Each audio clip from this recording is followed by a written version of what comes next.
எனக்கும் உனக்கும் எகிப்திலே 10 வாதைகளை பார்க்க வேண்டிய எனக்கும் உனக்கும் கர்த்தர் 10 பாதைகளை கொடுத்தார். இன்றைக்கு 10 பாதைகளை வாங்கி கொண்ட நாம் வாதைகளை தேடி ஓடிக்கொண்டிருக்கிறோமா? தேவனுடைய பிரசன்னத்தில் இருக்கிறோமா?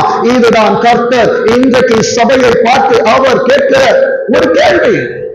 அப்பா, என் சரீரத்தை கிழிக்க ஒப்பு கொடுத்து அநேக பங்கை உன்னிடத்திலே கொடுத்தேனே, நீ என்ன செய்கிறாய்? வேதம் சொல்லுகிறது பாருங்க, 10 துண்டுகளை எடுத்துக்கொள். இஸ்ரவேலின் தேவனாகிய கர்த்தர் சொல்லுகிறது என்னவென்றால், இதோ நான் ராஜ்ய பாரத்தை சாலமோனுடைய கையிலிருந்து எடுத்து கிழித்து. அப்போ எனக்கு முன்பாக ஒரு நீதிமான் இருக்கிறான். அவன் பிள்ளைகள் அங்கே தவறுகிறார்கள். அங்கே அவர்கள் தவறுகிற பட்சத்திலே அந்த ஆசீர்வாதத்தை கர்த்தர் இன்றைக்கு என் கரத்திலே கொடுத்தபடியினால், உன் கரத்தில் கொடுத்தபடி